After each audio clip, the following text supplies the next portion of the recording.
continually looking ways that I can support them, in terms of how can I help them build their business. So, if anyone has any insight to that, in terms of production from team members, that'd be great to hear. I can jump on that, Lance, real quick. And we have somewhat a bigger team here at Deljo than I imagine most of you guys. We've got close to 65 employees at this point. So doing what the question you asked is very important here, because you can easily become a number, which we try and keep a family atmosphere as much as we can. But really all of our management team, which there's 5 of us that oversee those 65 people, we rely on 3 things. We call it LMA: lead, manage, hold people accountable. And it really just comes down to the vision of the company and cascading the message of the vision and the core values of our company all the way down to the guys sweeping the floor. So we hire and fire on those core values and on that vision, and everything we do is evolved around that. So I think starting there is always a good place to move forward. Yeah, Lance, for us, it's my partner and I that are the rainmakers, if you will. So every meeting, every quarterly meeting, it is brought up to the associates, to the paralegals, to the assistants, widen your net. And I think it comes down to making them feel part of the ownership group, if you will, and just ownership of the business. That's how at least our people believe in what they're doing, right? So that's how they'll be able to sell, if you will, what your services are in our world. I think Luke makes a great point. Having that family atmosphere is key. We're all in it to make money. We're all trying to streamline our bottom line, but at the end of the day, from our lowest assistant to our associate that's been with us for 12, 13 years, we let them know you'll get a cut. You bring in business, you get a cut.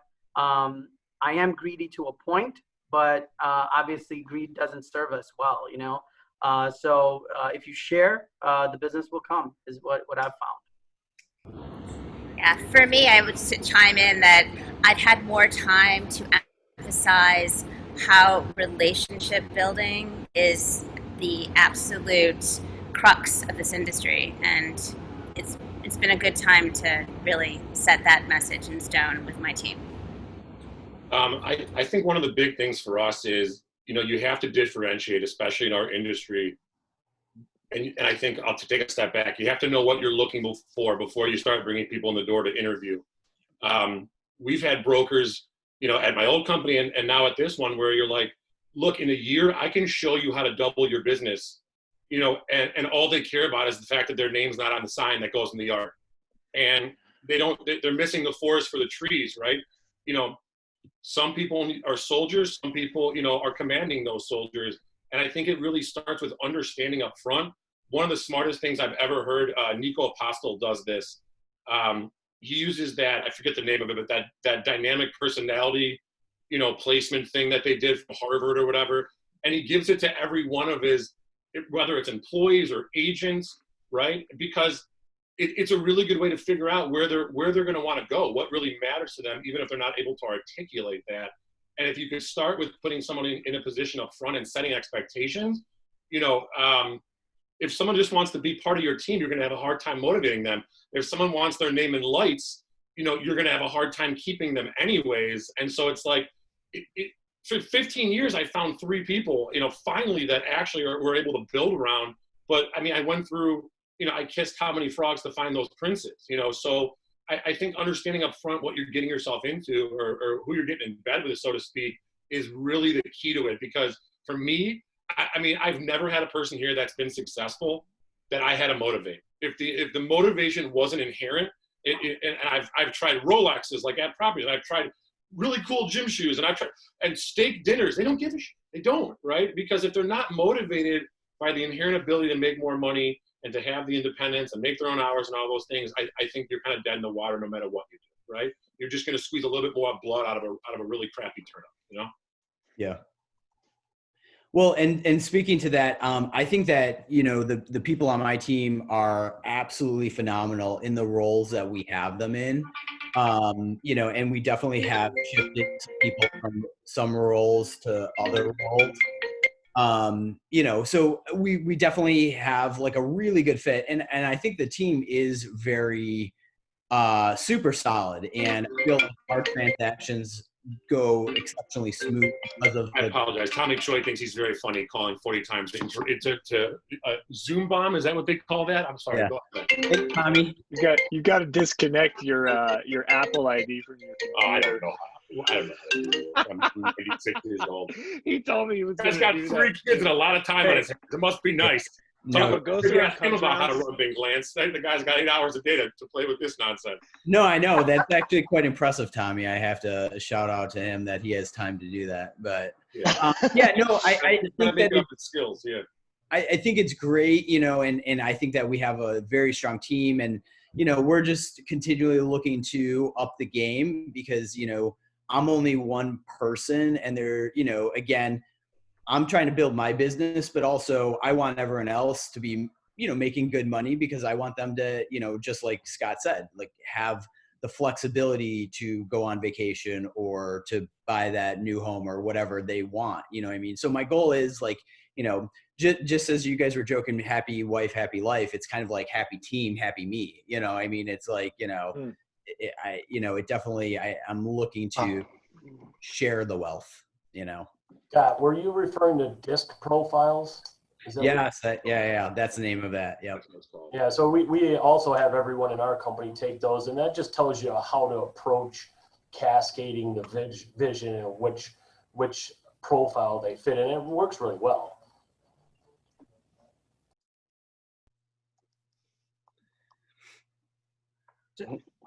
So I would be, if anybody else, Alex or Vince, has anything more to add to this, that'd be great. But I do, since we have all you top producers, love to know where you see, you know, I know how the market's been for us. The year's been, year's been terrible because of the pandemic, right? But it's bad to say business wise, you know, it's been insane. I mean, we've been fortunately extremely busy, but I see a lot of our business owners that are struggling right now, right? And you know, real estate, I think, will eventually get affected. Rates obviously have been low, right, Alex? So do you guys, I mean, if some of you guys can kind of see what you're predicting for end of the year, beginning of the year, next year, what are you guys seeing? What do you guys see coming up? I mean, you got some. Well- Oh, go ahead. Go ahead. Oh, sorry. I'm seeing transactions right now that are, you know, people that want to pivot based on where they're quarantined and kind of expanding their family, homeschooling, all of that. It's still happening, even though we're 7-8 months into this.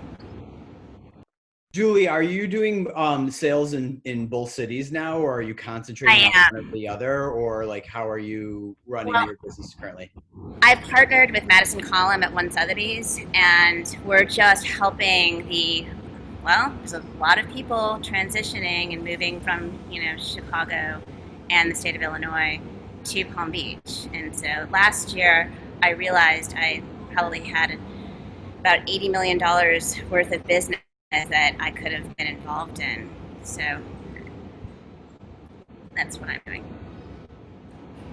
Very nice. And enjoying it. Yeah, no, that's key. I mean, you gotta love what you're doing. You know, my year's been all over the place. Obviously, when we first started with quarantine and lockdown, you know, there was probably like a 4 to 5 week period where everyone was like, kind of like WTF, like, you know, everyone was just like shell shocked, you know what I mean? And at that point, it was just kind of like managing and maintaining the deals that we had and making sure that we didn't lose them per se.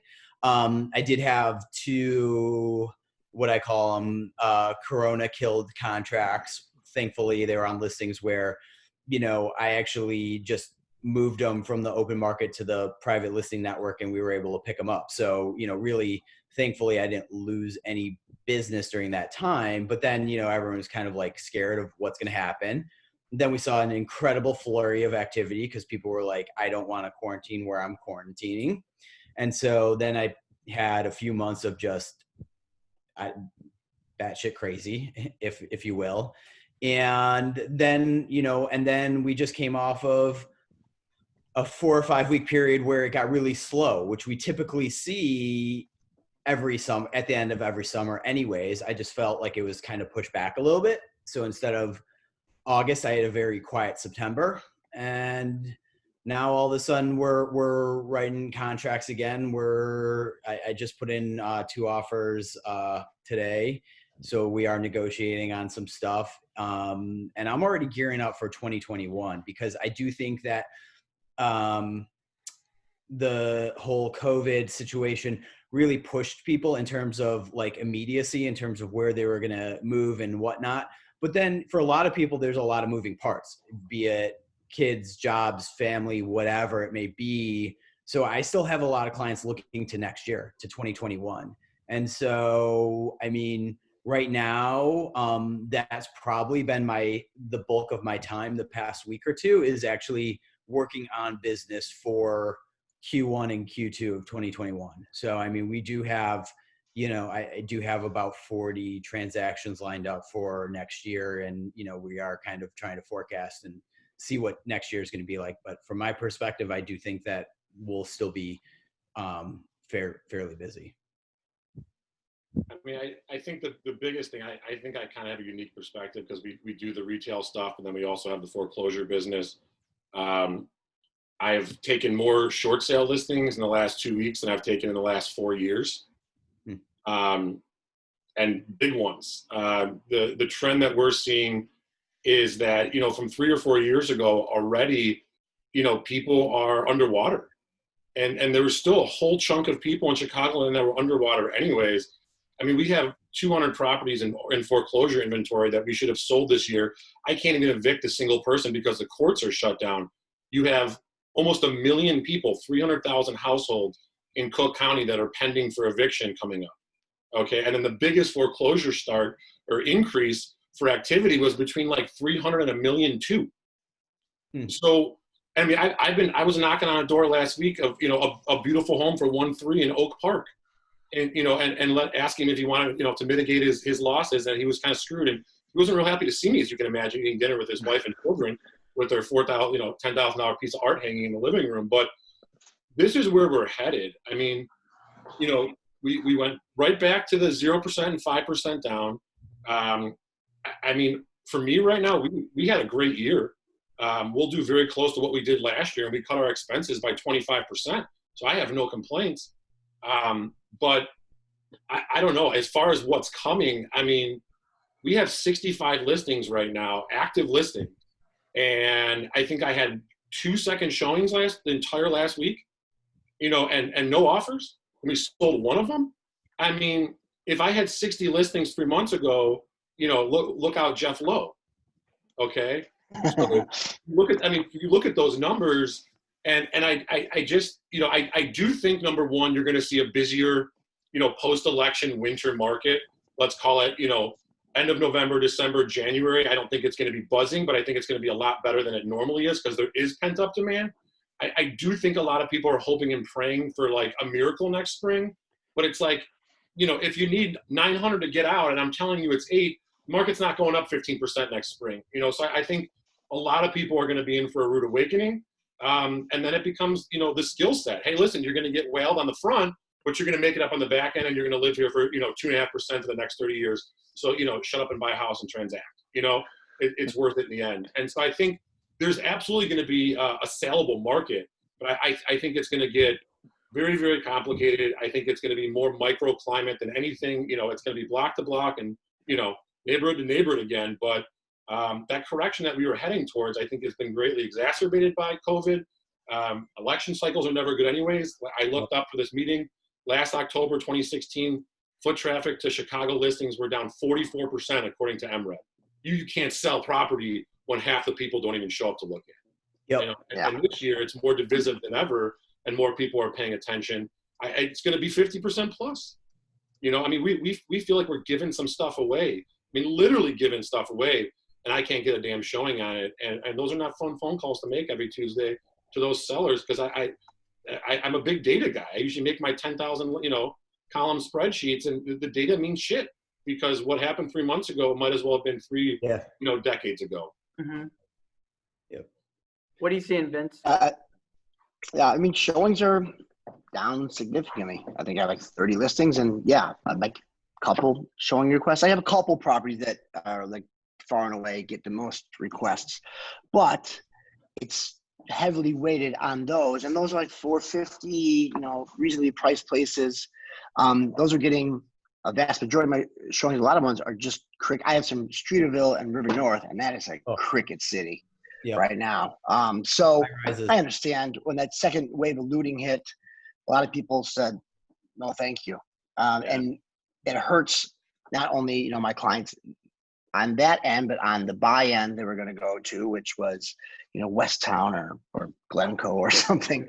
Yeah, something with a little more space.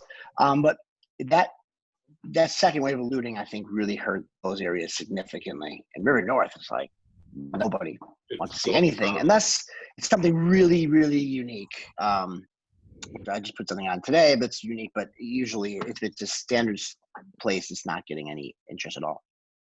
Yep.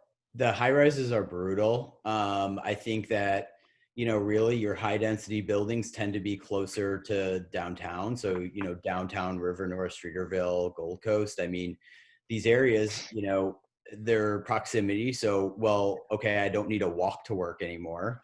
I'm paying high assessments for amenities that I can't use. I'm waiting for elevators over and over again because we only want to put a couple people, The door guy's breathing on me, Yeah, right. Totally. You don't want that. So it's like, okay, well, do you want to stand there for 15, 20 minutes? So, but it's almost like to what Vince said, like, you got something that's reasonable. I mean, like, honestly, like, single family houses, 7, 8, 900, $1 million, like it's great, cause like those people are like, yeah, I want my own 4 walls. I want my space. And, thankfully, and as I mentioned, gearing up for 2021, I'm kind of pushing people, I'm already telling people, I'm like, if that's like the type of product that you have, I'm like, I won't do it right now. I mean, like wait, till Q1, Q2, because hopefully we're past kind of that to Newman's point about the election traffic, so we're past that. And, even if the vaccine isn't widely, distributed at that point, but it actually exists, I think that helps confidence in things too. So, right now I think it's just like a double, triple whammy. You got looting, don't have to go to the office, high density buildings that you can't use amenities. And to that point, I sold all my listings except for I have 5 high-rise listings right now. And, I've had one in River North on the market for 3 months and I had one showing. What do you guys think about the viability in general? I mean, of the downtown market? I mean, it's not just the residential, right? I mean, you think about like these law firms, cash. I mean, you guys are paying $100 a square foot per year. It's absurd for this A-level office space. My buddy had buddy had a restaurant downtown. I mean, they're done. They're out of business. They're gone. Little Greek place. The 7-Eleven, I mean, how long can they last? I mean, the Loop was a ghost town at night anyways. Yeah. What the hell's going to happen when all these companies go, we're done paying $1 million a year for a third office downtown. You know what? Work remotely. Or, we're gonna have an office out in Westmont or whatever it is. I mean, the whole landscape, it's not just about this finite period right now in this downtown market, but like, what the hell's going to actually happen long term? Well, that's been the concern for some of our guys that own, commercial space. They're like, the office space in the suburbs actually is doing okay. We've seen some transactions there. But in the city, some of these guys, I mean, the office condos and things that our clients own, they're empty, right? And even on the, some of these investors that own residential rental properties in the city, like you guys said, people don't want to live in high rises anymore, So I'm curious to see if that, if the rental rates are going to come down eventually, and it's already happening possibly, and see, if, these conversions that were happening, these large rental buildings, I think they're going to be in trouble, because they're not going to be able to sustain themselves. I don't know. I mean, I don't know what you predict. So it's going to be interesting. Hey, Scott, and just on our end of things, just we're seeing it too. We're getting an ungodly amount of calls for people that are retrofitting their houses into their office. So we're getting, the ductless mini split quotes are up 500% this year. Obviously, air filtration is really huge right now. But yeah, people are working from home. They're not going downtown. Yeah, I agree. I mean, these rental towers are giving away 3 months. Yeah. I mean, what the hell's the guy in River North, at 411 Ontario wants to hold his unit and thinks it's cute to be an investor? I mean, you can't compete with that. You're going to give them, $2,000 off a month or whatever. I mean, free maids. I mean, it's just crazy. And so those guys obviously see the writing on the wall. They don't want the vacancies, so it's going to carry. I mean, it's going to carry through. And I think that's going to be a major, West Loop. I mean, it's just going to be affected by that kind of crap because vacancies, it's not like the city's going to come in and swoop in and go, oh, you can just turn this into residential or whatever it is. I mean, those buildings aren't made for that. And Alex, do you see like rates, coming up anytime soon? I mean, I've heard Fed's not touching anything till potentially third quarter next year or 2022.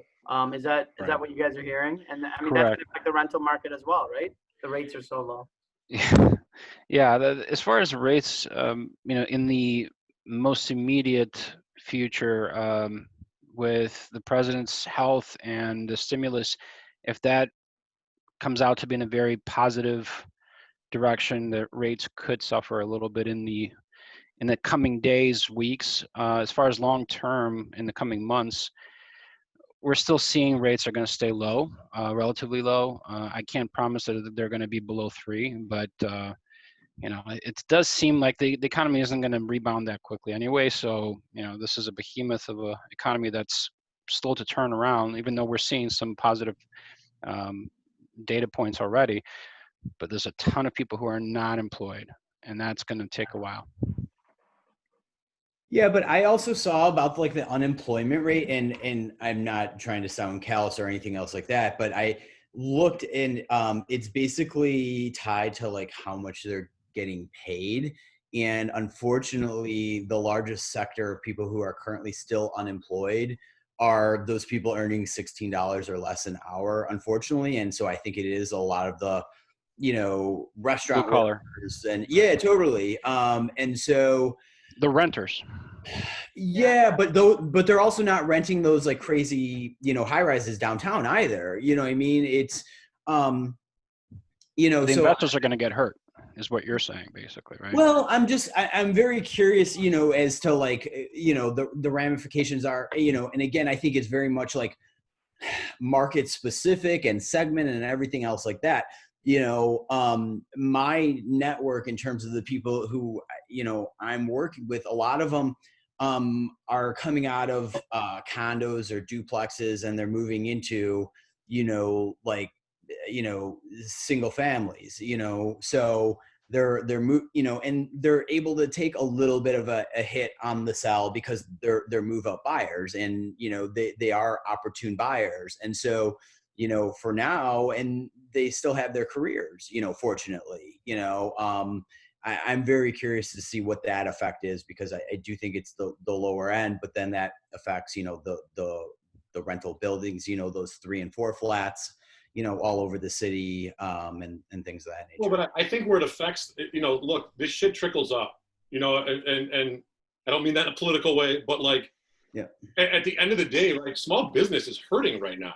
And that small business guy, that is your $800,000 buyer. Yeah. And if that guy's laying people off or can't find quality people, because they can't leave their house because if they do, the landlord's going to change the locks or all the other crap that's going on right now, right? I mean, people are in really bad situations, and it affects these businesses' ability to function. I mean, even that turmoil in general, I feel like, right? Like you said, Cash, like if a guy is an investor doesn't know which way's up, right? Right. He's gonna do like the traders do. I'll just take my money off the table and figure out, when it makes sense to me, I'll play the game again, right?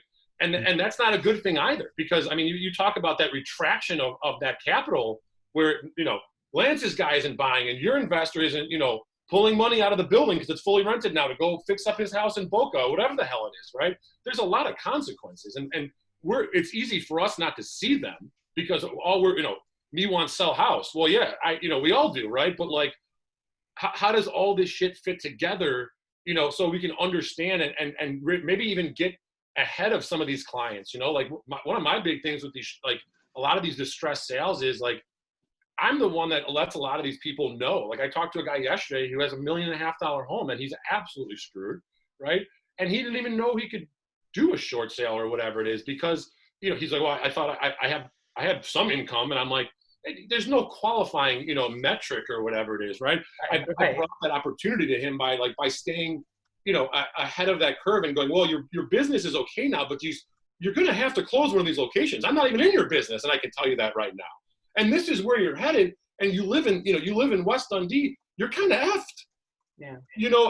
And they're like, oh shit, and you could present opportunities by kind of understanding the big picture more, What I was going to also add to this with regards to the self-employed, which I think is problematic, obviously, but from the lender's perspective, we're seeing a lot of tightening of underwriting guidelines with self-employed people. It's been a mess lately. Finding income too, huh? You guys have. Well, yeah, so this year, if you guys, you're furloughed for 2 weeks, I mean, you're not getting a loan. Well, and for self-employed people who generally, historically have been making a couple $100,000 a year, this year is 50% down from last year. And right now we're looking at year-to-date income where typically we would not. And this year is unique for obvious reasons. So lenders are saying, no, we got to look at and see what's going on this year. And now, even if last 2 years average is phenomenal, this year's numbers look bad, and so we're not giving them a loan. And that's going to spill over into next year too, I think. When we're looking at 2020 numbers and they're down from 2019, their buying power is going to be that much less. But do you guys not, I mean, I don't know, we're advising clients on several different fronts, but one of them being, isn't this sort of if you're looking at something as 3 to 5 years, isn't this more of a short-term effect on the market, the pandemic itself, right? Hopefully. Well, I mean, if you're looking at vaccines coming out, it's not going to happen overnight. It'll be 6 to 9 months till, it's available to majority. Are you guys advising, at least we are, we're telling our clients to take a long-term approach if they can, right? Don't look at this don't look at this in the short term, 12 months out. It's not going to help you. You're not going to be able to make an intelligent decision. I think Newman mentioned that a little bit. So we have to advise our clients, at least in the legal side of it, to look at it 3 to 5 years down the road, and making the right decision now will benefit you, down the road. I don't know how you guys are seeing it. Okay. What I'm seeing right now, we're trying to help each individual client, each client in a different way, because just how you see people reacting to COVID with their emotions, that's how they're reacting to real estate. So it's not 2008. We're not seeing a complete fallout in the marketplace. There are people with cash that are stepping up, and I'm seeing value-driven buyers. And I'd love to throw that out to the group. What do you see as far as value-driven buyers? And people that have cash, I think, are waiting to see, where is the bottom? Yeah. So, I don't know. Yeah, I definitely see that too, Julie. People were like, I want to buy, but I'm going to see where this goes. And if everyone does that, it's only going to go one way. But it's kind of a game of chicken. Someone's going to step up and go, you know what? That's a good deal. I'll take that. And the one thing that we have in Chicago, which is not excellent if you're a real estate investor, as far as our appreciation being so minimal, 3, 4, maybe 5% per year. The good news is we have insulated ourselves, ideally, against a big drop. And so because of that, we're a little more insulated away from a recession. And I don't see us coming down more than 5%. I mean, I could be wrong. Of course, if I knew that, I wouldn't be doing this. I'd be trading bonds and have flying jets. But I would say that it's we're safer than other places like New York, Florida, California. Yep. I have to agree with Vince wholeheartedly. You know, and also Julie, with like the value driven buyer. Yeah. I specifically, I mentioned I'm negotiating 2 offers. One of them is on a house that's listed at 1.2, and those buyers absolutely were not planning on looking to buy right now. They were planning on buying in Q1, Q2, but we know that the sellers moved out. They moved to DC. The house is now vacant, and it's an opportunity. And so they're saying, hey, if I can pay $100,000 less now than waiting to Q1, you know, they're moving from a $500,000 condo. The holding cost for them on that, you know, is $3,200 a month, $3,000 a month. So if they can buy for $100,000 less and spend $9,000 holding it until Q1, you know, for them, it makes sense.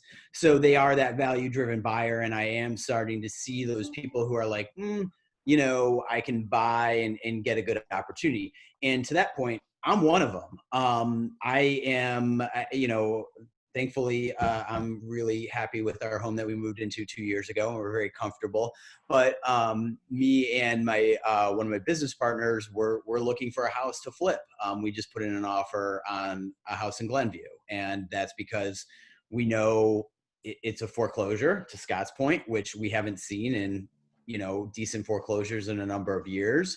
And, you know, the suburbs are seeing a renaissance because people are skipping the townhouse or maybe that single family and they're going to the suburbs. So they have a backyard and all that jazz. So I'm one of those buyers. I'm an opportune buyer. I saw a foreclosure and I want to deliver a product in the spring to when I know that there's still going to be a big draw for it. So, I mean, I am that opportune buyer.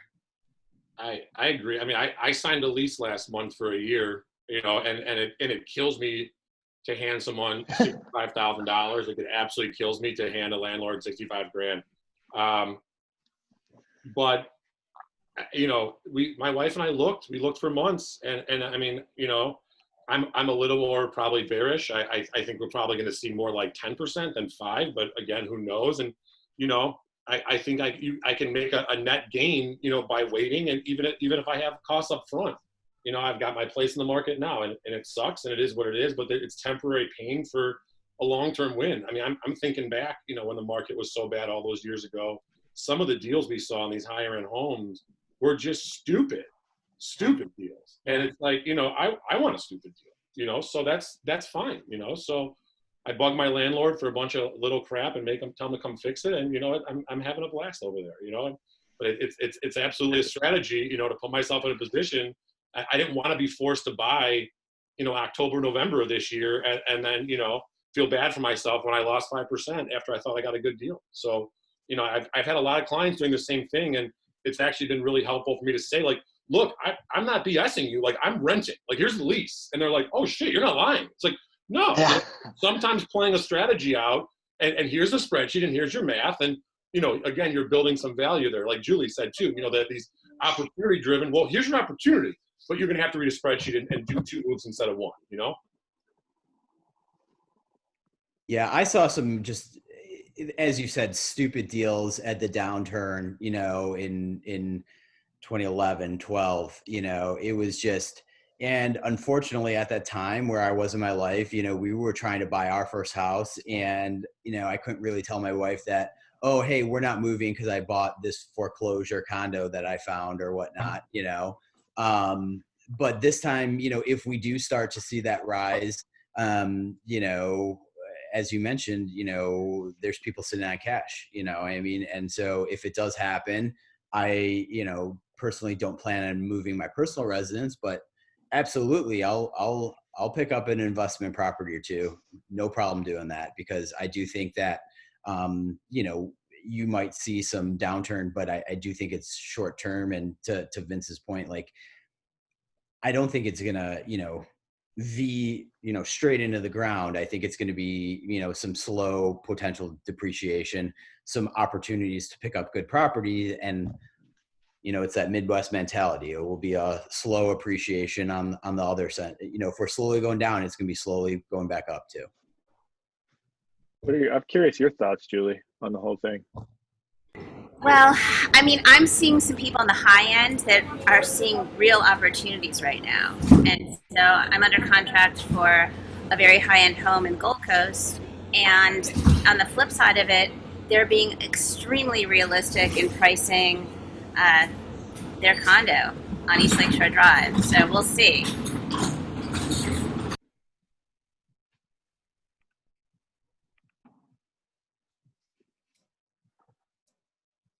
So I count 10 1,000 in my head. If everybody stares at each other and looks at each other awkwardly, and I'll throw out a Hail Mary or something and ask. But this is super cool. I appreciate it. It's nice to get everybody together. What about anybody else have any other topics? I mean, I got some conversation starters, but I want this to be really realtor led. I don't know that we kind of touched on this a little bit. I don't know if you guys do any rentals at all, but sometimes I pick one up here and there, and that has been the slowest of anything. I mean, pretty much nothing. I have a gorgeous Gold Coast rental, 0 showings in like 60 days. It's crazy. It's a walk up, so I guess that's probably also looting related. But all my rentals across the board have been really slow. I don't know if you guys do you guys do rentals? Our rental team does I think like last year, these kids did like 600 rentals. They're down over 50% this year. I don't know anything about a rental other than how to sign a lease, but which I actually did do right for my own house. But they're down at least 50%. I mean, it's literally just been crickets, and they more marketing, more refined things. I mean, they've tried, but it's been tough to watch for those guys. And, luckily a lot of them do sales too, but some of our kids that do straight rentals, I haven't seen them since this crap started happening in March. Christina too on my team is kind of our rental specialist, and so some of the listing walkthroughs, I'll bring her with because it's hey, are we gonna sell it or are we gonna rent it? And unfortunately there's only so many hours in the day, so I have Christina heading up the rentals, and I mean, the numbers for some of them don't make sense, or it's just like the wrong time of the year. I'm like, hey, if you can line it up right, but I mean, why would you bring on a Gold Coast sale, to get it ready for right before Thanksgiving? I don't know, that's a good strategic move. And so the rents that they are looking at, I would say, have fallen pretty steep in terms of what they were getting. And I think that it's a multitude of things. And I think it's not just it's not just COVID and everything. I think it's also all those rental buildings just giving away ridiculous deals. And so it's like, well, okay, you're okay condo. Why does someone want to rent it when they can basically go rent new construction and get a maid coming in to clean and on and on and on for the same price? One thing I'd love to interject is I'm seeing a number of my friends that have kids that couldn't go back to college, and they're renting places for them. I have clients and friends that have kids that are going to Northwestern, University of Chicago, and they can't go back to the dorms. So we are seeing a need for rentals. It's just for some reason, it's kind of been a mismatch with rental buildings, lack of housing on campuses. Because if you think about it, we have wonderful universities besides University of Chicago, Northwestern, DePaul, Loyola. I mean, it's a lot of people. So it'll be interesting to see what happens as people start to go back. We've had a lot of concerned parents calling us to see if they can get out of leases. So I've seen the other side of that. As soon as March, third week of March went on, we were getting the calls, hey, my kid's gonna stay here in Texas or Florida, wherever, not come back. How am I able to get out? So that's been the flip side of this. And with moratoriums on eviction, landlords are stuck too. And banks have been, forgiving to a point, but for the most part, they're not letting go that much. So Well, Cash, that's actually it's that's been an tough. interesting thing I wanted to say. So one of the things that we've seen that's been absolutely absurd, and it's happened to like a lot of the people I've been talking to lately. These banks did all these furloughs of payments, but everyone is just thinks they're like, oh wait, I don't have to pay, great, and they automatically think the money goes on to the back of the back end of their mortgage when they sell. I just had the first one that for this month, and he was like, my bank says I owe them 16 grand. I'm like, you didn't pay 4 grand for 4 months. Yeah. And now it's the 5th month. You don't actually owe them 16, you owe them 20 grand. And he was like, I can't believe that. It's like, yeah, you do. So I hope the 4-month holiday was good, and there's a lot of that confusion out there because I think people thought that, it was like some sort of government-backed freebie or something. I mean, these banks don't give a shit, whether it's a car loan or a house loan. If you don't pay them, they're gonna repo your stuff, so to speak. I mean, so I think that's gonna be another big one because you've got, in March, what is it, Cash? They have to pay like a quarter of what they've owed from the COVID to their landlord by March, or these guys have to take them to small claims court.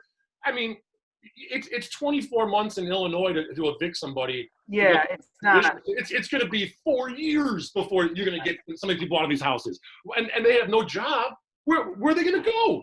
Right. They're going to go live on the street, even if you gave them cash for keys. So it's like it's pretty crazy.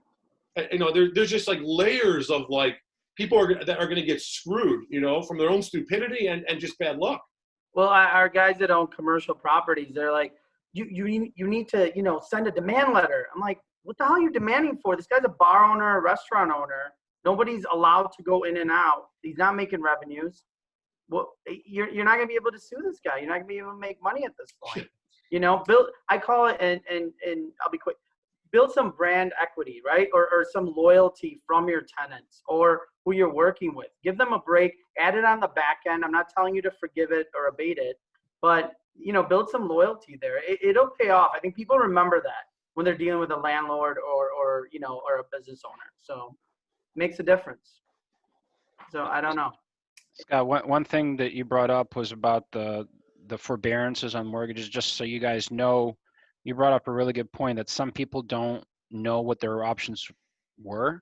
Not every lender puts it to the back end, obviously. Some lenders do, some lenders don't. No. And it seems like every lender has their own rules to this. So just be careful when you're talking to your clients about this and tell them this is a dangerous position to be in for reasons that are evident, and people like Scott Newman are going to be jumping all over those opportunities. Knocking on your door, man, asking you when the hell you're getting out. Exactly.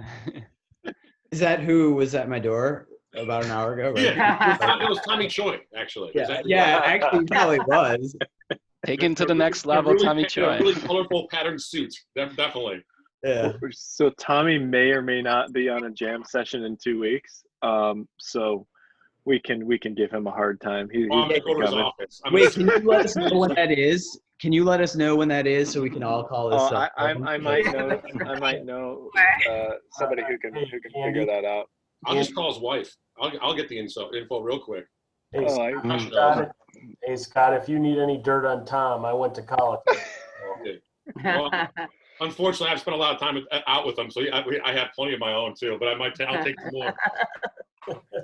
I just don't remember any of mine, We got a few more minutes, and also too, I mean, if you got a hard stop at 3, I am totally fine with going till 3:03. But I want to be respectful of everybody's schedules.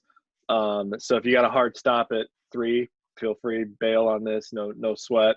I will send obviously I have it on Facebook Live, but I will send everybody's info out like in a BCC email after, in case you want to connect with each other on stuff.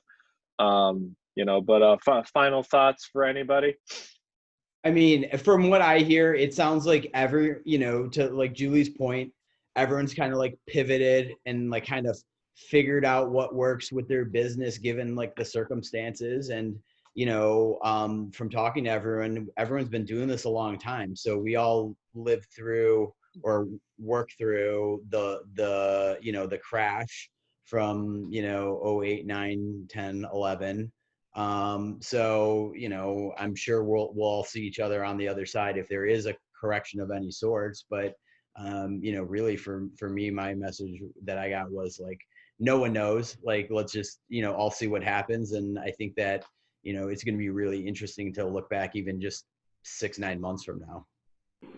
Yeah, Lance, I think it's really well stated. I'm just a believer in let's all be collaborative. I pick up the phone all the time. I speak with everybody in the industry, Joanne Nemorowski, Millie Rosenblum, I mean, the list goes on, because we all are in this together and we need to know what's going on to help, because we don't have a crystal ball. Boy, I wish I did. Yep. Yeah. Thanks, Andy. No, yeah, it's an honor to put these together, because I mean, it's like I set the table, but you guys are the boots on the ground, you know, here, and taking the heat from the public, not the public, but you know what I mean. Like, you know, you've been in every single situation, so it's really an honor to do this for everybody. One thing I do want to share, just because I get this all the time.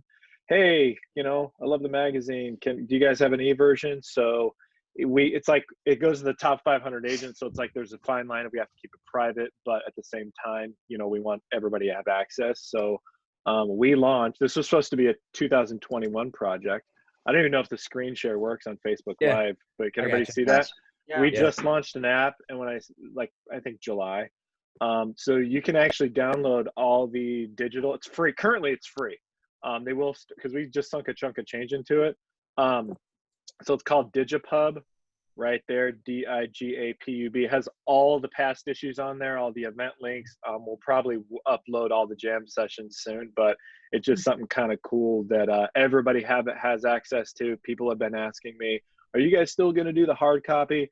This is not replacing the hard copy. The top 500 realtors in the city will still get the hard copy.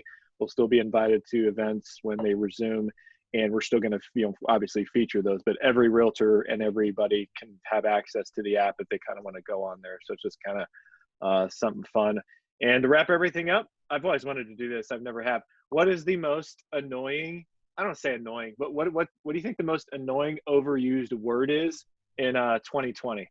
So we'll just go around the horn here. Scott, you go first. Oh God. On the spot.